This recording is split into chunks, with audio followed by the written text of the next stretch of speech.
여러분, 오늘 한 가지 질문으로 시작하겠습니다.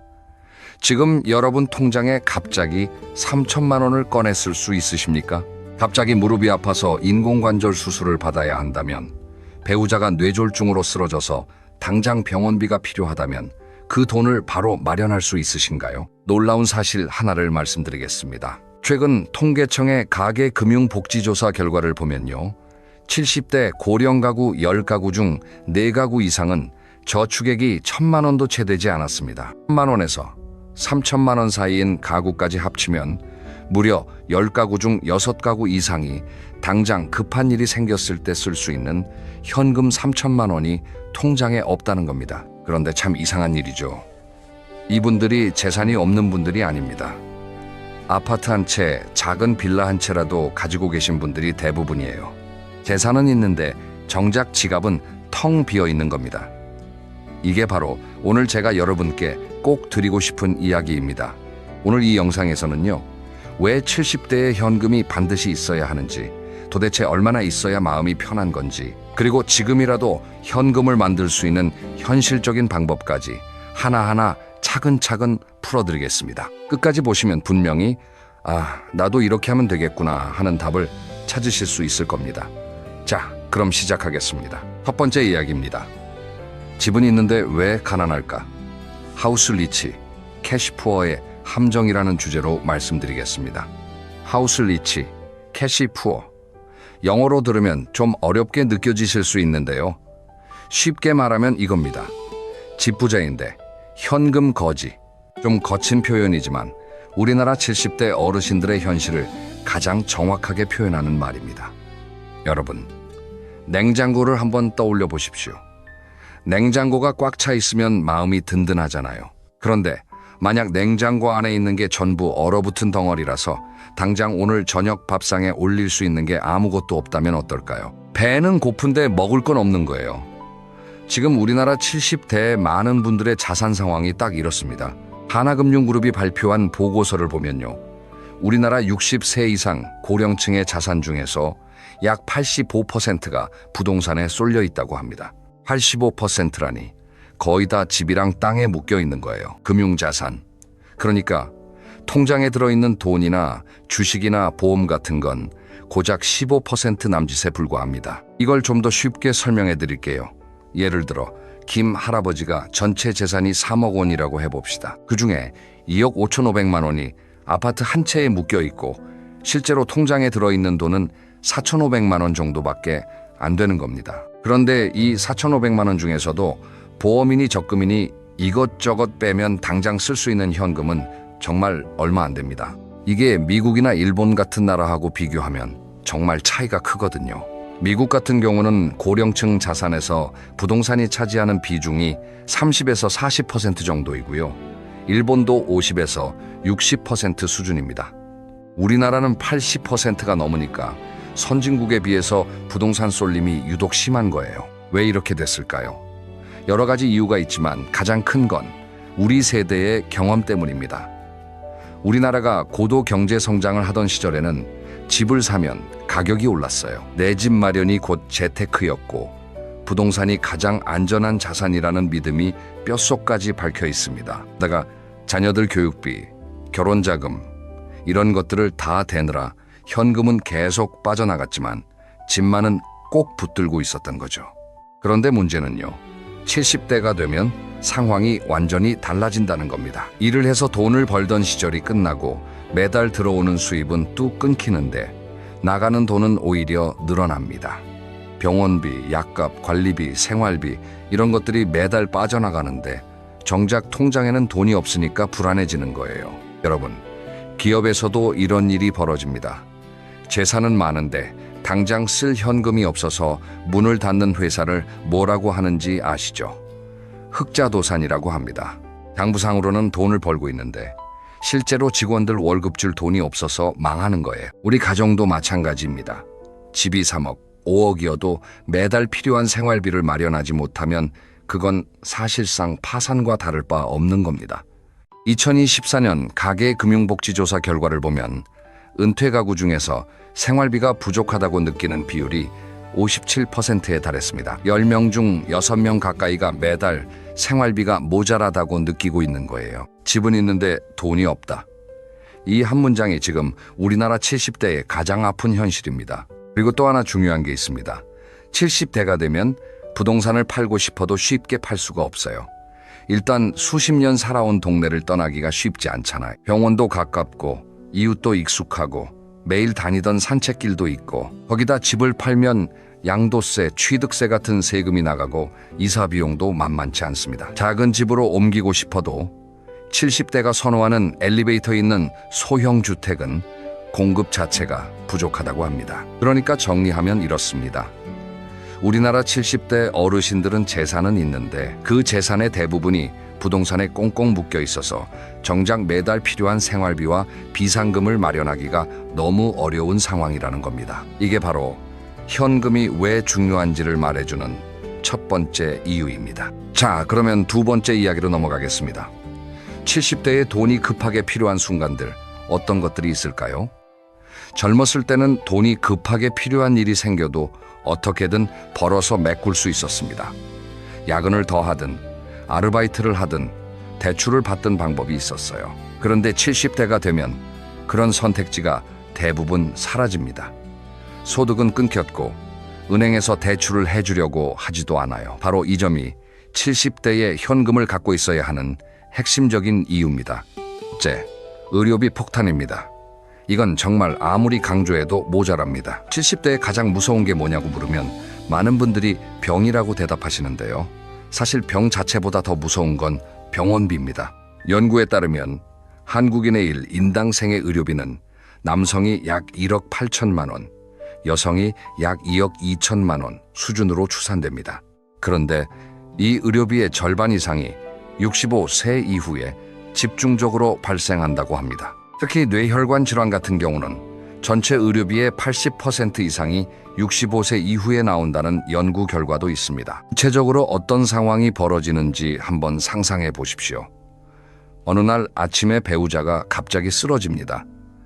구급차를 타고 응급실에 갔더니 뇌경색이래요. 수술을 해야 하고 중환자실에 들어가야 합니다. 건강보험이 있으니까 전부 다 나라에서 내주는 거 아니야, 이렇게 생각하시는 분들 계시죠? 절대 그렇지 않습니다.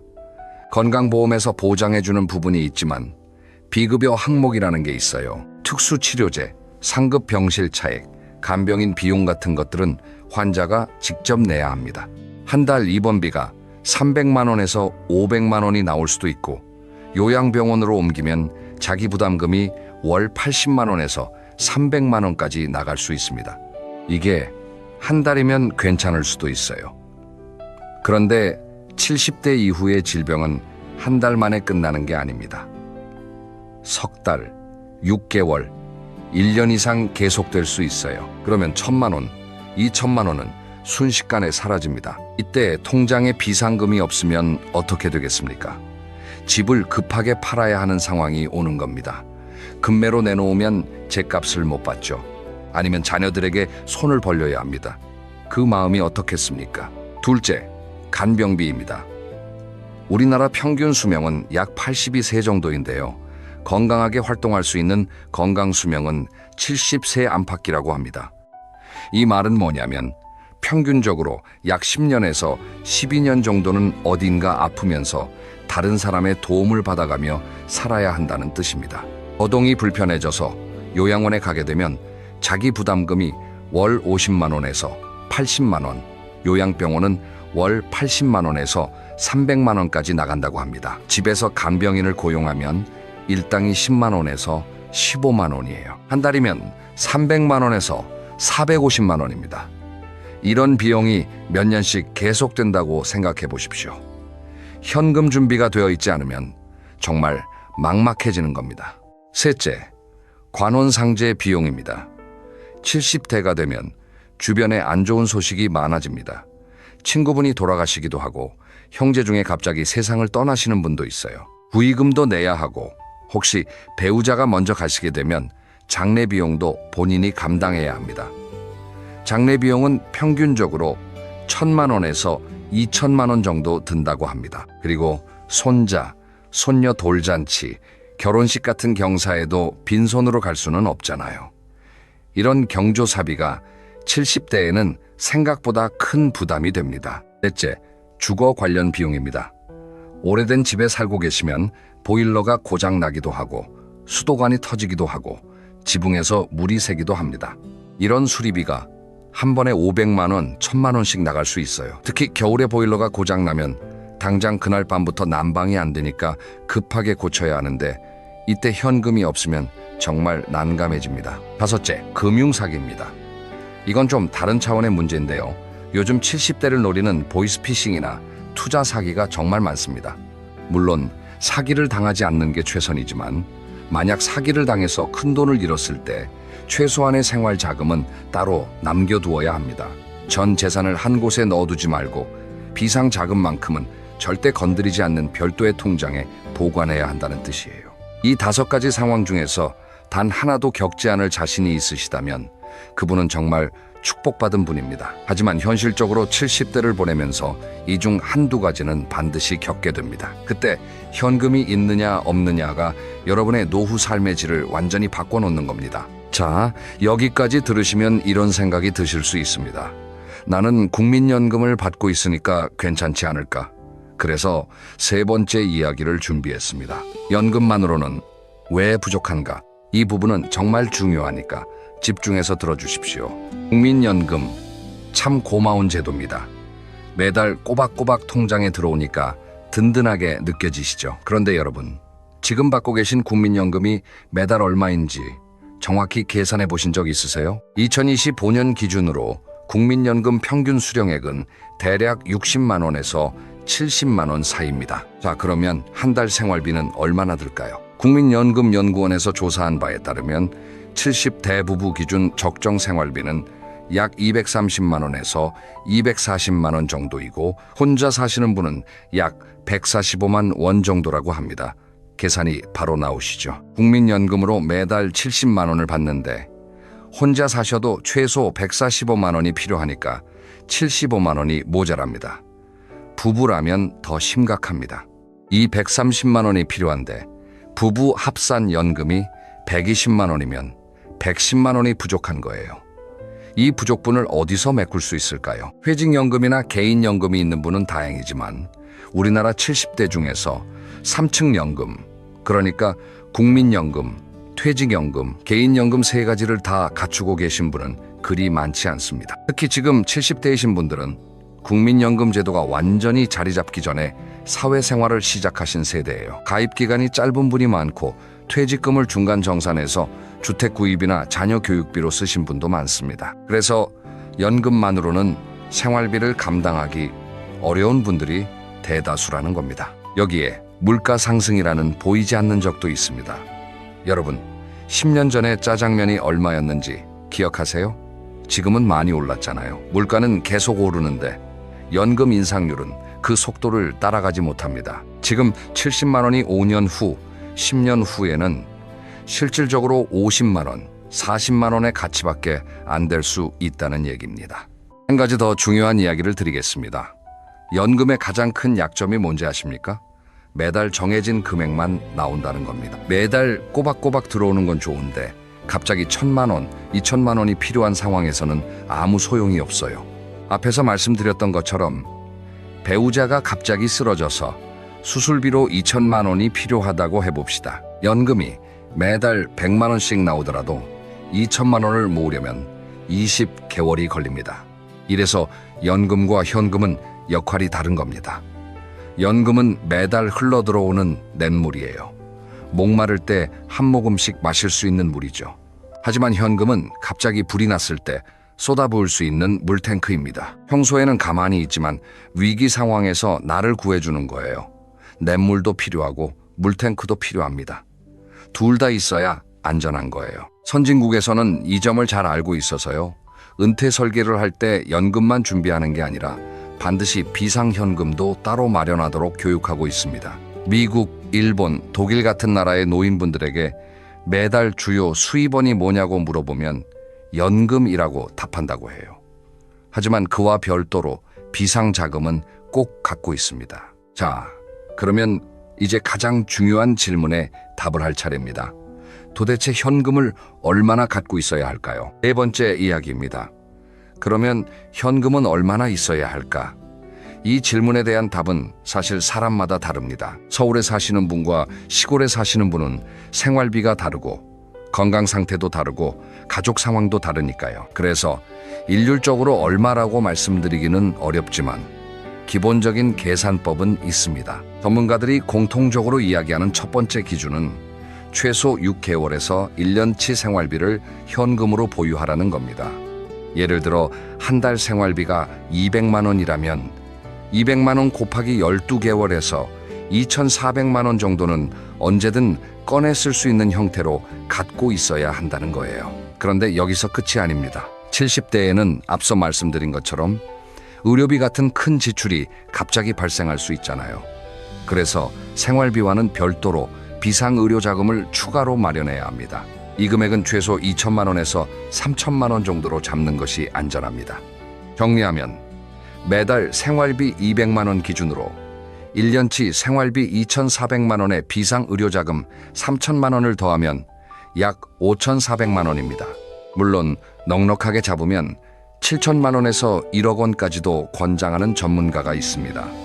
여기서 일본의 사례를 한번 비교해 보겠습니다. 일본은 우리나라보다 먼저 초고령화를 경험한 나라입니다. 일본 70대 가구의 46%가 저축액이 1,000만 엔, 우리 돈으로 약 9천만 원 이상을 보유하고 있다고 합니다. 일본의 70대 거의 절반이 현금성 자산으로 1억 원 가까이 갖고 있다는 뜻이에요. 왜 그러냐면 일본은 오래전에 부동산 버블이 꺼진 경험이 있어요. 집값이 반토막 나는 걸 직접 겪었던 세대이기 때문에 부동산보다 현금을 더 신뢰하게 된 겁니다. 우리나라는 아직 부동산에 대한 믿음이 강하지만 일본의 사례를 보면 현금의 중요성을 무시해서는 안 된다는 걸 알 수 있습니다. 물론 이렇게 말씀드리면 나는 그렇게 큰 돈이 없는데 어떡하지? 하고 걱정되실 수 있습니다.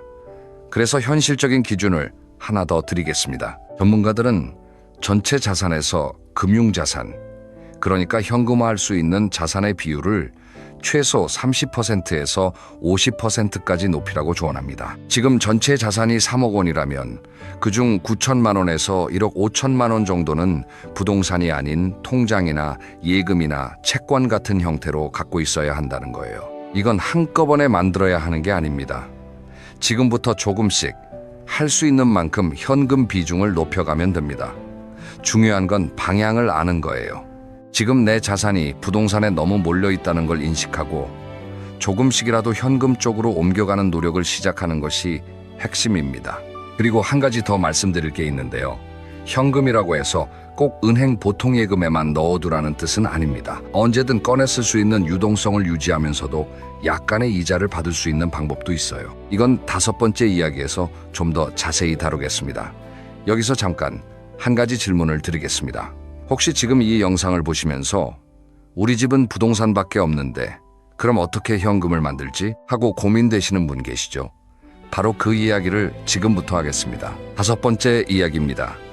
현금을 만드는 5가지 현실적인 방법. 제가 지금부터 말씀드리는 방법들은 당장 내일부터 알아볼 수 있는 현실적인 것들로만 골랐습니다. 너무 복잡하거나 전문적인 투자 이야기는 하지 않겠습니다.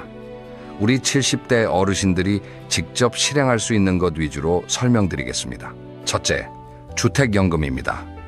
주택연금은 본인 소유의 집을 담보로 맡기고 매달 일정 금액을 연금처럼 받는 제도입니다. 한국주택금융공사에서 보증을 해주기 때문에 안전합니다. 많은 분들이 주택연금에 대해서 오해를 가지고 계세요. 집을 나라에 빼앗기는 거 아니야? 이렇게 생각하시는 분이 있는데 전혀 그렇지 않습니다. 주택연금에 가입하셔도 그 집에 계속 사실 수 있어요. 돌아가실 때까지 사시고 나중에 받은 연금액을 정산한 후에 남는 부분은 자녀에게 상속도 가능합니다. 예를 들어 볼게요. 공시가격 3억 원짜리 집에 사시는 73분이 주택연금에 가입하시면 매달 약 90만 원에서 100만 원 정도의 연금을 받을 수 있습니다. 이걸 국민연금과 합치면 상당한 월 수입이 되겠죠. 그리고 주택연금에는 수시 인출 기능이라는 것도 있어서 의료비 같은 목돈이 필요할 때 한꺼번에 일정 금액을 뺐을 수도 있습니다. 그러니까 주택연금은 매달 나오는 생활비도 되고 비상시 현금 역할도 할 수 있는 일석이조의 방법인 거예요. 둘째, 다운사이징입니다. 다운사이징이라는 말이 좀 어려울 수 있는데 쉽게 말하면 지금 사시는 큰 집을 팔고 좀 더 작고 저렴한 집으로 옮기는 것을 말합니다. 70대가 되면 자녀들은 이미 다 독립했잖아요.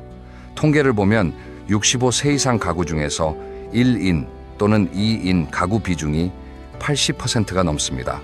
두 분이서 혹은 혼자서 30평대 아파트에 사실 필요가 있을까요? 예를 들어 5억 원짜리 아파트를 팔고 3억 원짜리 소형 아파트로 옮기시면 2억 원의 현금이 생깁니다. 이 2억 원을 잘 운용하면 매달 꾸준한 수입도 만들 수 있고 비상금도 확보할 수 있어요. 물론 이사가 쉬운 일은 아닙니다. 정든 동네를 떠나야 하고 짐도 줄여야 하고 여러모로 귀찮은 일이 많습니다. 하지만 노후의 경제적 안정이라는 큰 그림에서 보면 다운사이징은 매우 효과적인 방법입니다. 셋째, 연금 다층화입니다.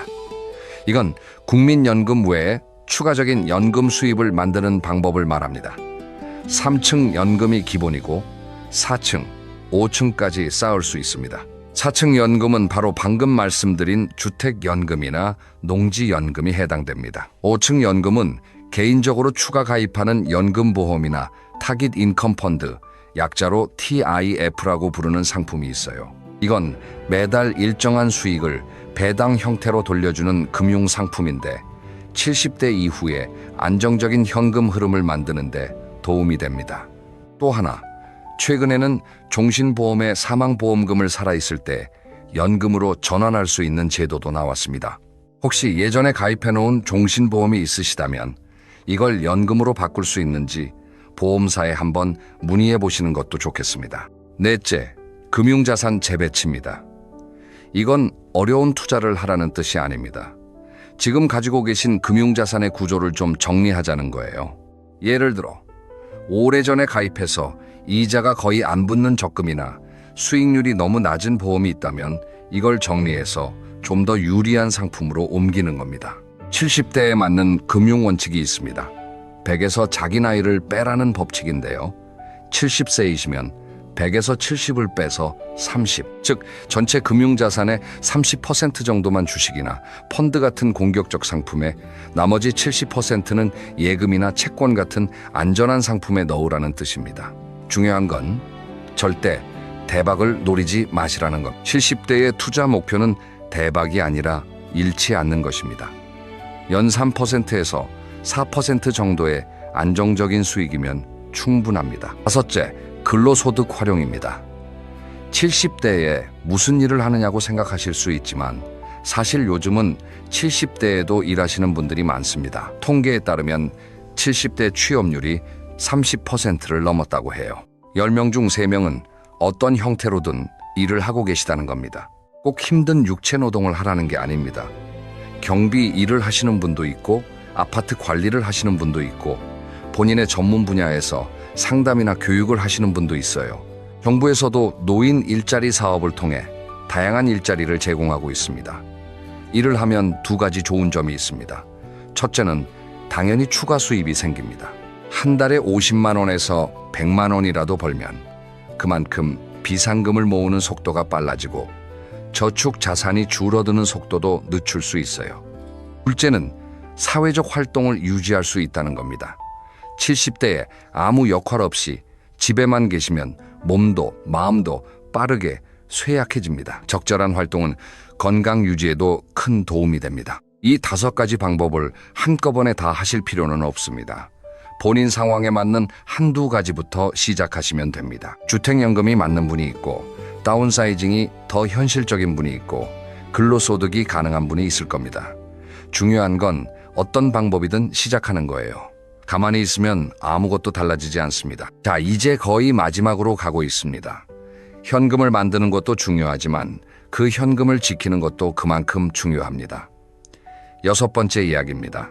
현금을 지키는 기술. 사기와 낭비로부터 내 돈 보호하기라는 주제로 말씀드리겠습니다. 어렵게 마련한 현금을 한순간에 잃어버리는 경우가 70대에 특히 많습니다. 크게 세 가지를 조심하셔야 해요. 첫째, 금융 사기입니다.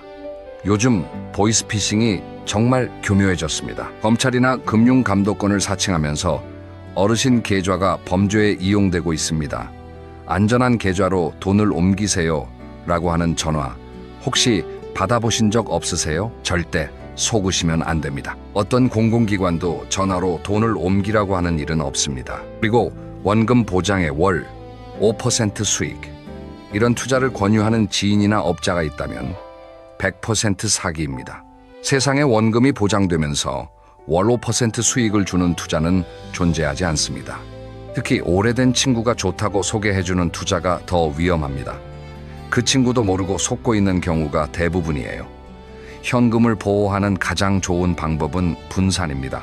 한 통장에 다 넣어두지 마시고 여러 곳에 나눠서 보관하십시오. 둘째, 충동적인 투자입니다. 주변에서 주식으로 돈을 벌었다, 부동산으로 큰 돈을 만들었다, 이런 이야기를 들으면 마음이 흔들릴 수 있습니다. 하지만 70대의 투자로 큰 돈을 잃으면 회복할 시간이 없습니다.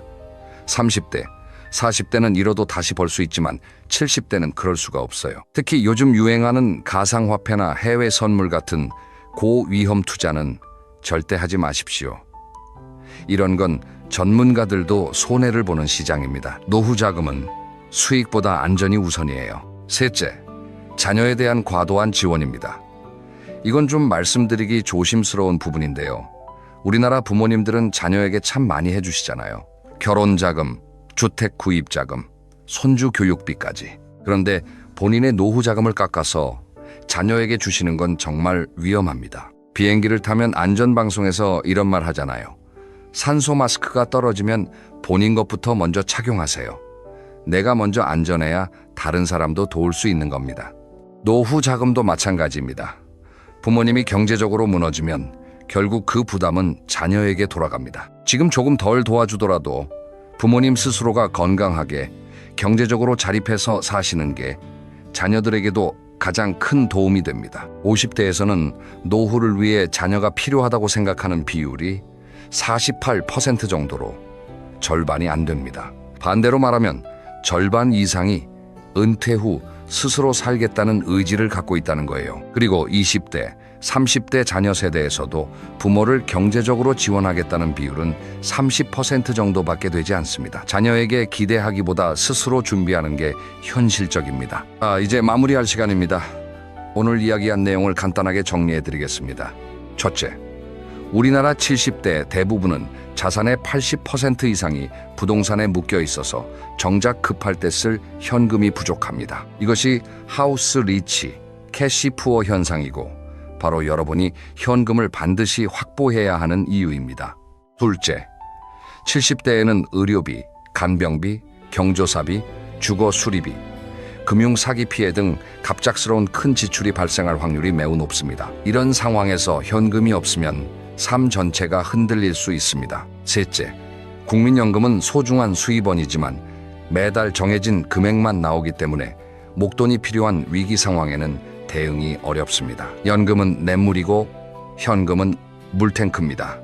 둘 다 있어야 합니다. 넷째, 현금의 적정 규모는 최소 1년치 생활비에 비상의료자금 2천만 원에서 3천만 원을 더한 금액입니다. 전체 자산에서 현금화 가능한 자산의 비율을 30% 이상으로 끌어올리는 것이 목표입니다. 다섯째, 현금을 만드는 방법으로는 주택연금, 다운사이징, 연금 다층화, 금융자산 재배치, 근로소득 활용이 있습니다. 자기 상황에 맞는 방법부터 시작하시면 됩니다. 여섯째, 어렵게 만든 현금은 금융 사기, 충동 투자, 자녀에 대한 과도한 지원이라는 세 가지 위험으로부터 반드시 지켜야 합니다. 여러분, 70대의 현금은 단순한 돈이 아닙니다. 그것은 존엄입니다. 아플 때 치료를 받을 수 있는 존엄, 누구에게 손 벌리지 않고 살아갈 수 있는 존엄, 갑자기 어려운 일이 닥쳐도 당황하지 않을 수 있는 마음의 여유, 이 모든 게 통장 잔고에서 시작됩니다. 지금 당장 큰 돈을 만들 수 없더라도 괜찮습니다.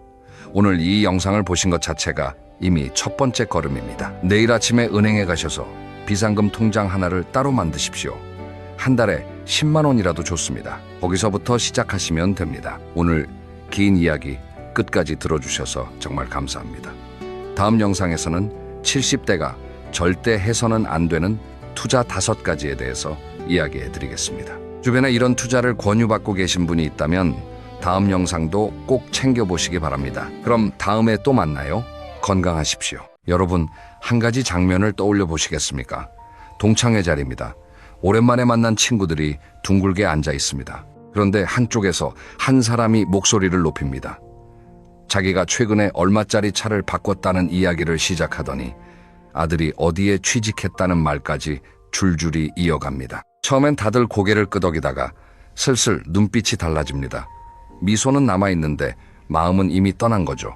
반대편에는 조용히 앉아서 남의 이야기에 고개를 끄덕이고 가끔 따뜻한 한마디를 건네는 분이 계십니다.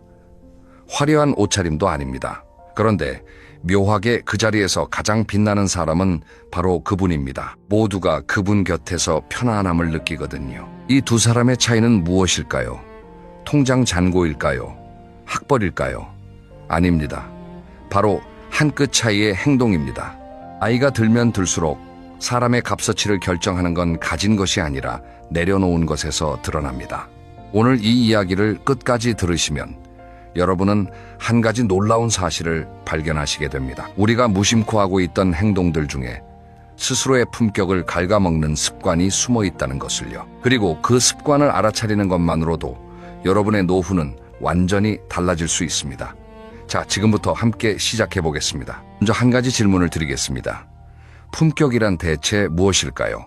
사전을 찾아보면 사물이나 사람의 됨됨이라고 나와 있습니다. 그런데 이 정의만으로는 잘 와닿지 않습니다. 그래서 저는 품격을 이렇게 설명하고 싶습니다. 그 사람이 자리를 떠난 뒤에 남는 향기 같은 것이라고요. 향수를 생각해 보십시오. 좋은 향수는 뿌린 사람이 떠나도 은은하게 공간에 머뭅니다. 반대로 너무 진한 향수는 있을 때는 코가 찡하고 가고 나면 짜증이 남습니다. 사람도 마찬가지입니다.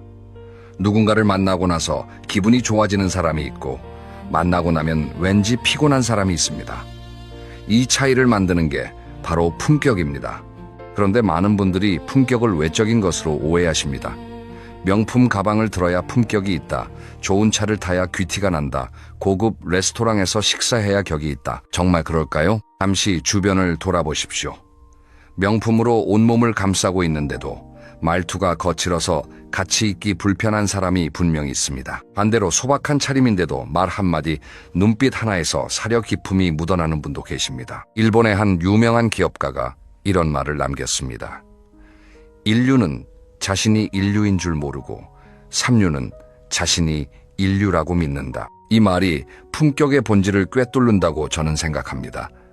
진짜 품격 있는 사람은 자기가 품격 있다고 떠들고 다니지 않습니다. 오히려 겸손하게 행동하는데 주변 사람들이 먼저 그분의 격을 느끼는 것이지요. 그러면 왜 나이가 들면 품격이 더 중요해질까요? 젊을 때는 능력으로 평가받습니다. 일을 얼마나 잘하는지, 얼마나 성과를 내는지가 기준이 됩니다. 하지만 은퇴 이후에는 상황이 달라집니다. 직함도 사라지고 사회적 지위도 예전 같지 않습니다. 그때부터 사람들이 보는 것은 오직 그 사람의 됨됨이, 즉 품격입니다. 생각해 보십시오. 명절에 온 가족이 모였을 때 어르신이 한 분 계십니다. 조용히 앉아 계시는데 아이들이 먼저 다가갑니다. 며느리도 편하게 대화합니다. 그 어르신이 특별히 부자라서 그런 게 아닙니다. 평소에 잔소리를 아끼고 칭찬을 아끼지 않았기 때문입니다. 반대로 아무리 용돈을 많이 주시는 어르신이라도 볼 때마다 지적과 비교를 하시면 가족들의 발길은 점점 뜸해지지 않겠습니까? 이처럼 나이 들어서의 품격은 곧 관계의 질을 결정합니다.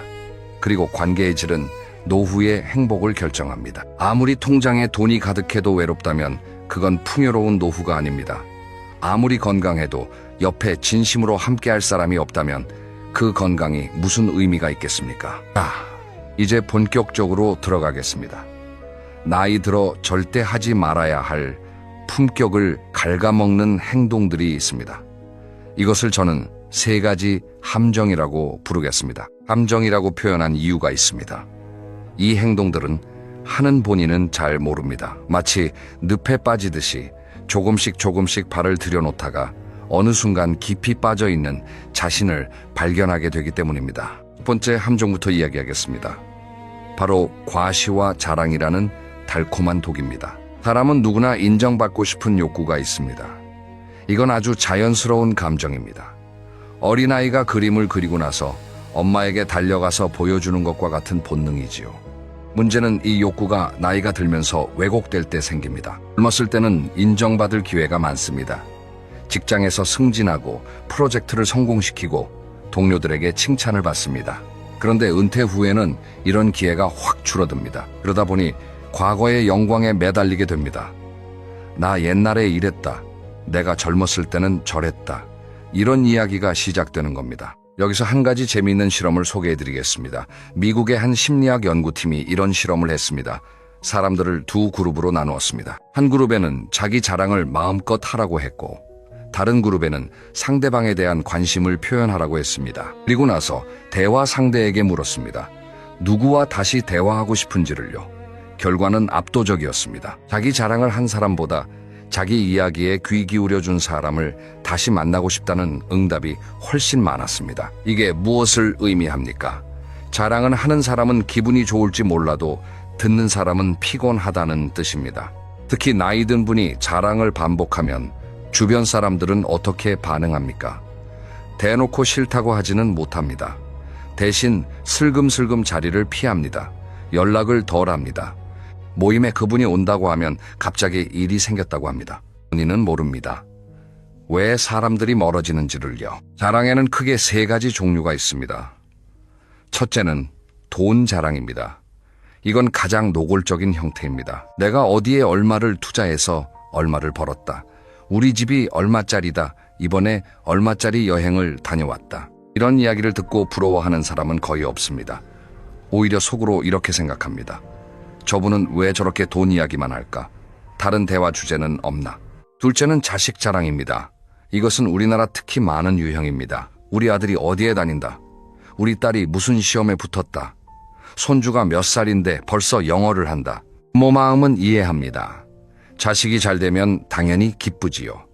하지만 그 기쁨을 남에게 반복적으로 이야기하면 듣는 사람의 마음에는 뭐가 생길까요? 자식이 잘 된 사람 앞에서 자기 자식 이야기를 꺼내기가 어려워집니다. 비교당하는 느낌이 들기 때문이죠. 결국 그 사람과의 대화가 불편해지고 관계에 금이 가기 시작합니다. 셋째는 과거 자랑입니다. 이것이 어쩌면 가장 안타까운 유형입니다. 나 젊었을 때는 말이야. 내가 무슨 자리에 있었을 때는 말이야. 이 말이 나올 때 주변 사람들은 속으로 이렇게 생각합니다. 지금은 아니잖아요. 잔인하지만 사실입니다. 과거에 아무리 대단했어도 현재의 모습이 과거에 매달리는 사람이라면 안쓰러워 보이지 대단해 보이지는 않습니다. 그러면 진짜 품격 있는 분들은 어떻게 할까요? 재미있는 건 그분들은 자랑할 것이 훨씬 많다는 겁니다. 그런데 하지 않습니다. 오히려 상대방의 이야기에 관심을 보입니다. 요즘 어떻게 지내세요? 건강은 좋으신가요? 그 일은 잘 풀렸습니까? 이런 질문을 먼저 던집니다. 여기서 아주 중요한 원리가 하나 있습니다. 저는 이것을 거울 효과라고 부릅니다. 내가 상대를 높여주면 상대는 나를 높여줍니다. 내가 상대의 이야기에 귀를 기울이면 상대도 나의 이야기에 귀를 기울입니다. 반대로 내가 나를 높이면 상대는 나를 낮춥니다. 이게 인간관계의 거울 법칙이에요. 한 가지 사례를 더 들어보겠습니다. 제가 아는 한 어르신이 계십니다. 이분은 젊어서 꽤 큰 사업을 하신 분입니다. 자수성가하셔서 재산도 상당합니다. 그런데 이분을 처음 만나면 절대 그런 분인 줄 모릅니다. 옷차림도 수수하고 말투도 조용합니다. 식사 자리에서 항상 맞은편 사람 이야기를 먼저 들으십니다. 그러다 나중에 다른 사람을 통해 그분의 이력을 듣게 되면 놀랍니다. 그리고 그때 느끼는 감정은 존경입니다. 아, 저런 분이 저렇게 겸손하시구나. 이 존경심은 자기 입으로 자랑해서는 절대 얻을 수 없는 것입니다. 반대의 사례도 있습니다. 모임에 가면 꼭 한 분은 계십니다. 이야기의 시작도나 중간도나 끝도 나인 분. 이분의 공통점이 뭔지 아십니까? 대부분 실제로는 마음속에 불안이 있습니다. 자기가 무시당할까봐, 자기 가치를 인정받지 못할까봐 두려운 겁니다. 그래서 끊임없이 자기를 증명하려 합니다. 하지만 역설적이게도 증명하려 하면 할수록 품격은 더 떨어집니다. 심리학에서는 이것을 자기가치 확인 욕구라고 부릅니다. 이 욕구 자체는 나쁜 게 아닙니다. 다만 그것을 자랑으로 채우려 하면 밑 빠진 독에 물 붓기와 같습니다. 자랑을 해서 잠깐 기분이 좋아져도 금방 또 불안해집니다. 그래서 더 큰 자랑을 하게 되고 악순환이 반복되는 것이죠. 그래서 제가 드리고 싶은 첫 번째 제안은 이것입니다. 자랑하고 싶은 마음이 올라올 때 3초만 멈추십시오. 그리고 그 에너지를 상대방에 대한 관심으로 바꿔보십시오. 내가 이번에 좋은 여행을 다녀왔다고 말하고 싶으면 대신 이렇게 물어보는 겁니다. 요즘 여행 가신 곳 있으세요? 어디가 좋으셨어요? 이렇게 바꾸는 순간 대화의 분위기가 완전히 달라지는 걸 경험하실 겁니다. 자, 이제 두 번째 함정으로 넘어가겠습니다. 이것은 첫 번째보다 더 교묘합니다. 왜냐하면 본인도 자기가 이런 행동을 하고 있다는 걸 잘 모르는 경우가 많기 때문입니다. 두 번째 함정은 바로 사소한 이득에 집착하는 것입니다. 저는 이것을 초라한 그림자라고 부르겠습니다. 왜 그림자라고 했느냐면 이 행동은 본인 뒤에 초라한 그림자를 들이우기 때문입니다. 당사자는 정면만 보고 있으니 그 그림자를 보지 못합니다. 하지만 주변 사람들은 다 보입니다. 구체적으로 어떤 행동인지 이야기해 보겠습니다. 식당에 갔습니다. 반찬이 부족합니다. 직원을 부릅니다. 여기까지는 괜찮습니다. 그런데 이렇게 말합니다. 아니, 반찬 리필도 안 해줘요. 여기 장사를 어떻게 하는 거야? 고개를 끄덕이며 얼굴을 찡그립니다. 같이 온 사람은 어떤 기분이 들까요? 창피합니다. 또 다른 예를 들어보겠습니다. 마트에서 장을 보다가 사과 한 알이 무게가 덜 나간 것 같습니다. 직원에게 따지기 시작합니다. 이거 정확히 달아봐요. 분명히 모자랄 거야. 사과 한 알의 무게 차이라고 해봤자 얼마나 되겠습니까? 하지만 그 작은 차이에 목소리를 높이는 순간 줄을 서서 기다리던 사람들의 눈빛이 달라집니다. 여기서 제가 강조하고 싶은 것이 있습니다. 이 행동들이 나쁜 이유는 단순히 보기 좋지 않아서가 아닙니다. 이 행동 뒤에 숨겨진 심리가 문제입니다. 사소한 이득에 집착하는 사람은 무의식 중에 이런 메시지를 보내고 있는 겁니다. 나는 이 정도의 작은 손해도 참을 수 없는 사람이다. 나는 내 이익이 다른 무엇보다 중요한 사람이다. 나는 타인의 감정보다 내 것을 먼저 챙기는 사람이다. 이렇게 말로 표현하면 대부분의 분들이 깜짝 놀라실 겁니다. 나는 그런 사람이 아닌데 라고요. 맞습니다. 마음은 그렇지 않습니다. 하지만 행동이 그렇게 익힌다는 게 문제입니다. 의도와 결과 사이에는 항상 간격이 있거든요. 또 한 가지 매우 흔한 유형이 있습니다. 바로 공짜를 지나치게 밝히는 것입니다. 모임에서 누가 커피를 쏘겠다고 하면 얼른 가장 비싼 것을 시키고 남이 내는 자리에서는 입맛대로 메뉴를 고르면서 자기가 내야 할 상황에서는 이런저런 핑계를 대는 분. 본인은 이득을 본다고 생각하실지 모릅니다. 하지만 그 작은 이득 뒤에 일어가는 것이 훨씬 큽니다. 바로 신뢰와 존중이라는 보이지 않는 자산입니다. 이런 이야기가 있습니다. 옛날에 한 마을에 부자 영감이 살았습니다. 이 영감은 말할 수 없이 인색했습니다. 장에 가면 콩나물 한 줌도 깎으려 하고 잔치에 불려가면 남보다 더 먹으려 했습니다. 그런데 돌아가시는 날 장례식에 찾아온 사람은 고작 몇 명이었다고 합니다. 반면 같은 마을에 살던 평범한 할머니가 계셨습니다. 이 할머니는 가진 것은 많지 않았지만 이웃집에 반찬이 생기면 나눠주고 동네 아이들에게 사탕을 쥐어주곤 했습니다. 이 할머니의 장례식에는 마을 사람들이 줄을 이었다고 합니다. 이 이야기가 비유적이긴 하지만 현실에서도 똑같은 일이 벌어집니다. 이해타산으로 맺어진 관계는 이해관계가 사라지면 함께 사라집니다. 하지만 베품과 따뜻함으로 맺어진 관계는 오래도록 남습니다. 여기서 한 가지 오해를 풀고 싶습니다. 베풀미란 반드시 돈을 쓰는 것이 아닙니다. 친구가 힘든 이야기를 할 때 묵묵히 들어주는 것, 식당에서 직원에게 수고하십니다. 한마디 건네는 것, 후배에게 좋은 정보를 아낌없이 알려주는 것, 이런 것들이 모두 베풀미입니다. 돈이 한 푼도 들지 않는 베풀미지만 그 효과는 비싼 선물보다 훨씬 큽니다. 일본에서 100세가 넘도록 건강하게 사신 한 어르신에 대한 이야기가 있습니다. 이분의 장수 비결을 물었더니 이렇게 대답하셨다고 합니다. 매일 누군가에게 도움이 되는 일을 한 가지씩 하는 것이라고요. 거창한 것이 아닙니다. 이웃에게 인사하기, 길에 떨어진 쓰레기 줍기, 가게 점원에게 감사 인사하기, 이런 소소한 베풀미, 이분의 삶을 풍요롭게 만들었고 주변에 항상 사람이 가득했다고 합니다. 반대로 생각해 보십시오.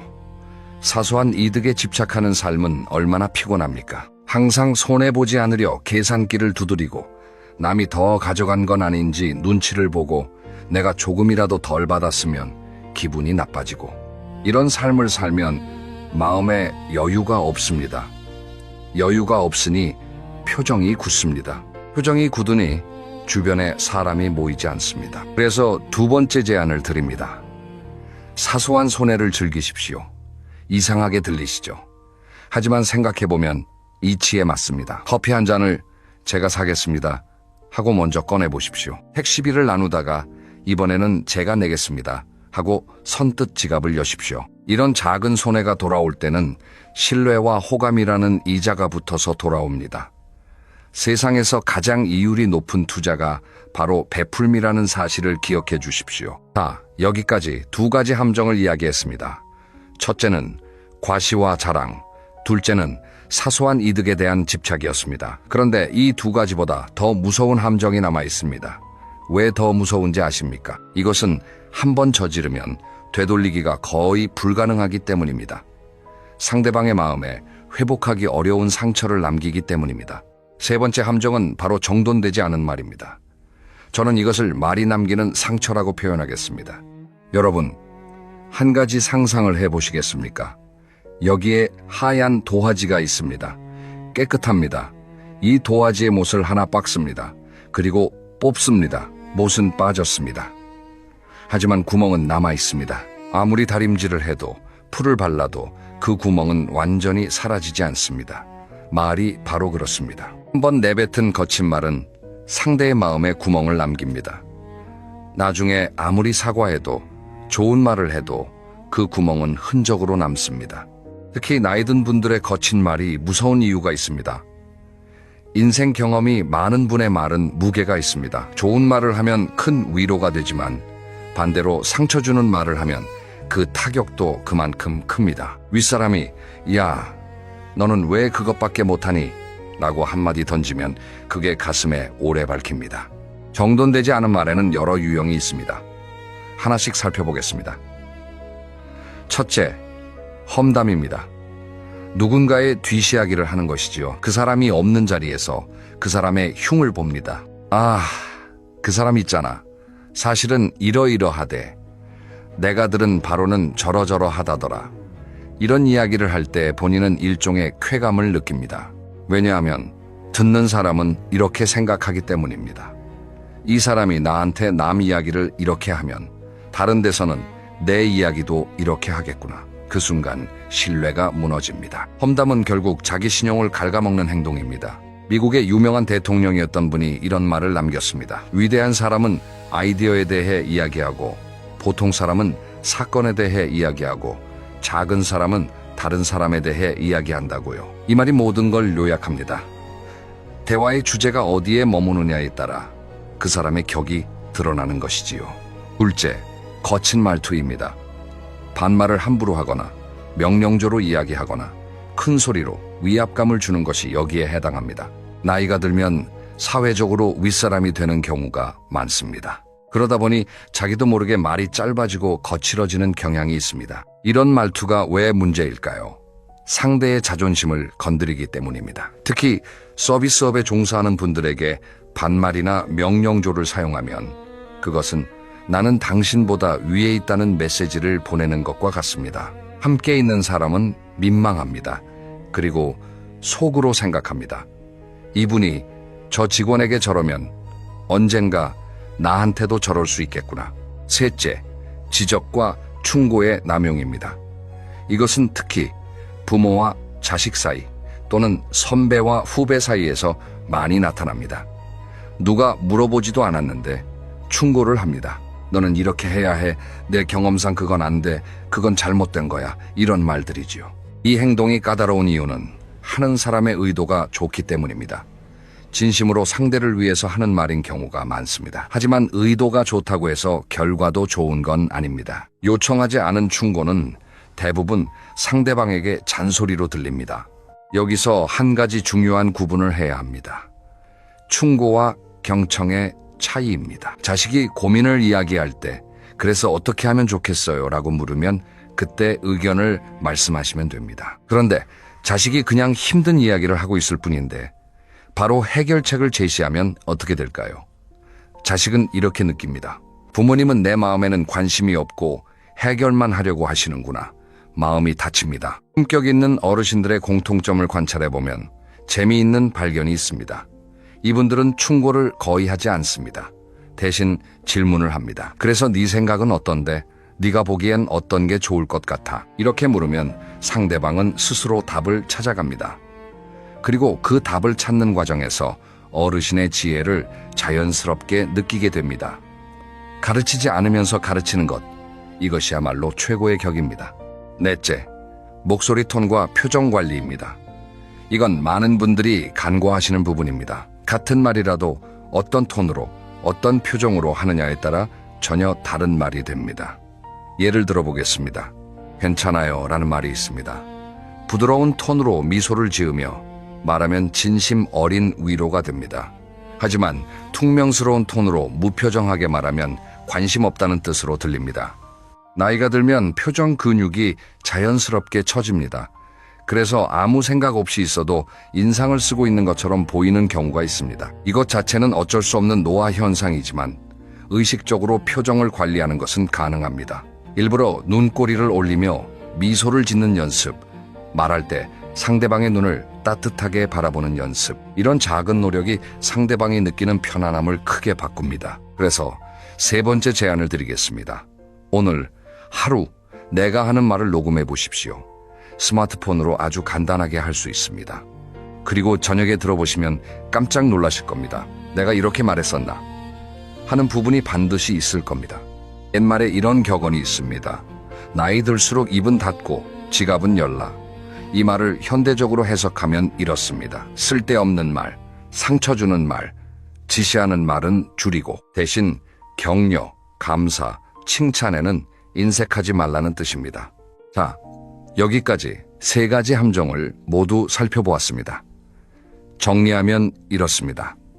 첫째, 과시와 자랑이라는 달콤한 독둘째, 사소한 이득에 대한 집착이라는 초라한 그림자. 셋째, 정돈되지 않은 말이 남기는 상처.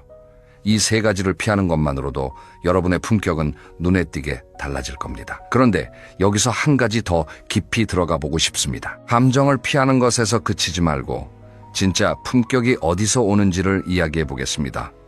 저는 이것을 버림의 미학이라고 부릅니다. 버림의 미학이라니 좀 거창하게 들리시죠? 하지만 뜻은 단순합니다.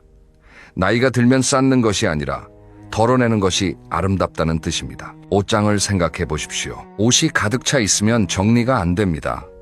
뭘 입어야 할지 모릅니다. 오히려 불필요한 옷을 과감하게 정리하고 나면 진짜 좋은 옷이 보입니다. 우리가 살면서 쌓아온 것들이 있습니다. 자존심, 체면, 지위, 고집, 편견. 이런 것들은 한때 우리를 지켜준 갑옷이었을지 모릅니다. 하지만 나이가 들면 그 갑옷이 오히려 무거운 짐이 됩니다. 그 짐을 하나씩 내려놓을 때 비로소 가벼워집니다. 가벼워지면 유연해집니다. 유연해지면 사람들이 다가오기 쉬워집니다. 이것이 품격의 시작입니다. 첫째, 자존심을 내려놓으십시오. 여기서 말하는 자존심은 자존감과 다릅니다. 자존감은 지켜야 합니다. 자존감은 나를 소중하게 여기는 마음이니까요. 하지만 자존심은 남에게 보여주는 체면입니다. 실수했을 때 솔직하게 미안하다고 말하는 것, 모르는 것을 모른다고 인정하는 것, 이것은 자존심을 내려놓는 것이지 자존감을 버리는 것이 아닙니다. 한 가지 예를 들어보겠습니다. 손주에게 스마트폰 사용법을 물어본 적이 있으신가요? 할아버지가 이것도 모르냐고 타박하는 손주도 있겠지만 대부분의 손주는 신이 나서 가르쳐 줍니다. 그 순간 할아버지와 손주 사이에 따뜻한 유대가 형성됩니다. 가르침을 주는 관계가 아니라 서로 배우는 관계가 되는 거지요. 둘째, 고집을 내려놓으십시오. 나이가 들면 살아온 경험이 많으니 자연스럽게 자기만의 방식이 생깁니다. 그것 자체는 지혜입니다. 하지만 그 방식만이 옳다고 고집하기 시작하면 지혜가 아니라 아집이 됩니다.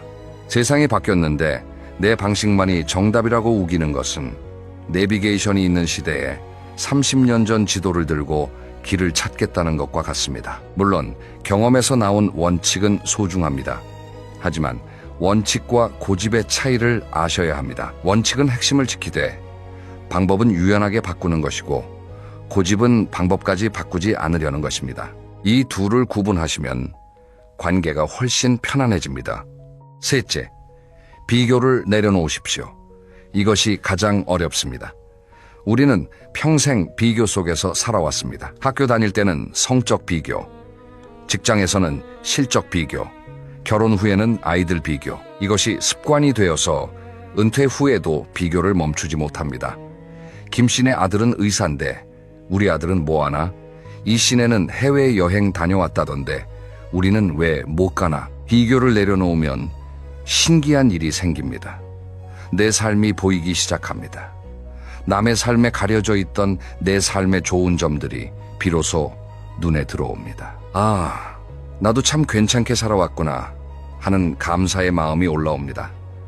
그 감사가 표정에 묻어나고 말투에 묻어나면 그것이 바로 품격입니다. 넷째, 미움을 내려놓으십시오. 살다 보면 미운 사람이 생기기 마련입니다. 누가 나를 무시했다. 누가 나를 속였다. 누가 나에게 못되게 굴었다. 이런 기억들이 가슴에 쌓여 있을 수 있습니다. 하지만 그 미움이 해치는 사람은 누구입니까? 상대가 아니라 자기 자신입니다. 이런 비유가 있습니다. 미움을 품는 것은 뜨거운 숯을 손에 쥐고 있는 것과 같다. 던지려고 쥐고 있지만 실제로 데이는 건 자기 손이다. 미움을 놓아버리는 것은 그 사람을 용서하는 것이 아닙니다. 자기 자신을 자유롭게 하는 것입니다. 실제로 관련 연구들을 보면 분노와 원한을 오래 품고 있으면 혈압이 오르고 수면의 질이 떨어지며 면역력까지 낮아진다고 합니다. 미움을 놓는 것은 마음의 문제이기도 하지만 몸의 문제이기도 한 거지요. 다섯째, 완벽함을 내려놓으십시오. 나이 들어 가장 편안한 사람은 자기 약점을 웃으며 인정할 수 있는 사람입니다. 눈이 침침해져서 글씨가 잘 안 보여 하고 웃을 수 있는 분, 요즘 기억력이 예전 같지 않아 하고 털어놓으실 수 있는 분, 이런 분 옆에 있으면 편안합니다. 반대로 나이가 들어서도 완벽해 보이려 애쓰는 분이 계십니다. 건강이 안 좋은데도 괜찮은 척, 외로운데도 잘 지내는 척, 모르는 게 있어도 아는 척, 이런 분 곁에 있으면 피곤합니다. 완벽함을 내려놓으면 오히려 더 사랑받습니다. 인간적인 모습이 매력이 되는 거지요. 서투른 것은 부끄러운 게 아닙니다. 서투른 것을 감추려 하는 게 부끄러운 것입니다. 자, 지금까지 5가지를 내려놓으라고 말씀드렸습니다. 자존심, 고집, 비교, 미움, 완벽함, 이것들을 내려놓으면 마음이 가벼워집니다. 마음이 가벼우면 얼굴이 밝아집니다. 얼굴이 밝으면 사람들이 모입니다. 사람들이 모이면 행복해집니다. 이 선순환이 바로 품격 있는 노년의 비밀입니다. 여기서 한 가지 더 중요한 이야기를 해야 할 것 같습니다. 품격은 어느 날 갑자기 완성되는 것이 아닙니다. 매일매일 조금씩 다듬어가는 것입니다. 마치 정원을 가꾸는 것과 같습니다. 한 번에 아름다운 정원이 만들어지지 않습니다. 매일 잡초를 뽑고 물을 주고 가지를 다듬어야 합니다. 그런 의미에서 오늘부터 시작할 수 있는 3가지 작은 약속을 제안드리겠습니다. 거창한 것이 아닙니다. 아주 작은 것부터 시작하면 됩니다. 첫째, 하루에 한 번 상대방에게 진심 어린 질문을 하십시오. 자랑 대신 관심을 선물하는 것입니다. 오늘 기분 어떠세요? 요즘 어떤 일에 관심을 갖고 계세요? 이런 작은 질문이 관계를 바꿉니다. 아까 말씀드린 거울 효과를 기억하십시오. 내가 관심을 주면 관심이 돌아옵니다. 이것을 30일만 해보십시오. 한 달 후에 여러분 주변의 분위기가 달라져 있을 겁니다. 처음에는 좀 어색하실 수 있습니다. 그동안 내 이야기를 주로 해오셨다면 더 그렇겠지요. 하지만 며칠만 지나면 익숙해집니다. 그리고 상대방의 표정이 밝아지는 것을 보면 뿌듯한 마음이 들기 시작할 겁니다. 둘째, 하루에 한 번 작은 베풀음을 실천하십시오. 아까 말씀드렸듯이 돈이 들지 않아도 됩니다. 엘리베이터 문을 잡아주기, 먼저 인사하기, 고맙습니다, 한마디 건네기, 이런 것들이 모두 베풀미입니다. 중요한 건 의식적으로 하는 것입니다. 오늘 나는 누구에게 어떤 베풀음을 했는지 저녁에 잠들기 전에 한번 떠올려 보십시오. 한 가지 재미있는 사실을 알려드릴게요. 뇌과학 연구에 따르면 남에게 친절한 행동을 할 때 뇌에서 기쁨을 느끼게 하는 물질이 분비된다고 합니다. 즉, 베풀음은 받는 사람만 행복한 게 아니라 주는 사람도 행복하게 만드는 행동인 거지요. 건강에도 좋다는 의미입니다. 이 얼마나 이득인 일입니까? 셋째, 하루에 한 번 내가 한 말을 돌아보십시오. 오늘 나는 누군가에게 상처 주는 말을 하지는 않았나? 불필요한 충고를 하지는 않았나? 험담을 하지는 않았나? 이것을 매일 점검하는 것입니다. 처음에는 부끄러운 순간을 많이 발견하실 수도 있습니다. 하지만 괜찮습니다. 발견하는 것 자체가 변화의 시작이니까요. 혹시 일기를 쓰시는 분이 있으시면 오늘 내가 한 말 중에서 가장 좋았던 말 한마디와 가장 후회되는 말 한마디를 적어보십시오. 이것을 석 달만 해보시면 놀라운 변화가 일어납니다. 후회되는 말이 점점 줄어들고 좋은 말이 점점 늘어나는 것을 확인하실 수 있을 겁니다. 오늘 이야기를 정리해 보겠습니다. 결국 품격이란 무엇입니까?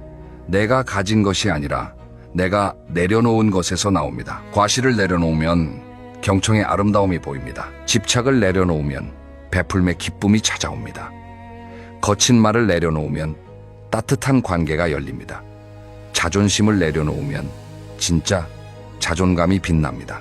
고집을 내려놓으면 유연한 지혜가 생깁니다. 비교를 내려놓으면 감사가 올라옵니다. 미움을 내려놓으면 마음이 자유로워집니다. 완벽함을 내려놓으면 인간적인 매력이 피어납니다. 이것이 품격의 비밀입니다. 쌓는 것이 아니라 덜어내는 것, 보여주는 것이 아니라 실천하는 것, 특별한 것이 아니라 일상적인 것. 한 가지 마지막 이야기를 드리고 싶습니다. 큰 나무를 생각해 보십시오. 큰 나무는 자기가 크다고 소리치지 않습니다. 그저 묵묵히 서 있을 뿐입니다. 하지만 지나가는 사람들은 그 나무 아래서 잠시 쉬어갑니다. 비가 오면 비를 피하고 햇볕이 뜨거우면 그늘을 찾습니다. 나무는 아무것도 요구하지 않습니다. 그저 그 자리에서 그늘을 내어줄 뿐입니다.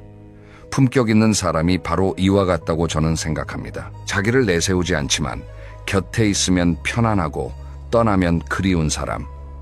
그런 사람이 되는 것, 그것이 가장 멋진 노년의 모습이 아닐까요? 오늘 이 이야기가 여러분의 마음에 작은 씨앗이 되었으면 좋겠습니다. 그 씨앗이 자라서 여러분의 일상 속에서 작은 변화를 만들어내길 바랍니다. 당장 내일부터 완전히 달라지실 필요는 없습니다. 오늘 하루 딱 한 가지만 해보십시오.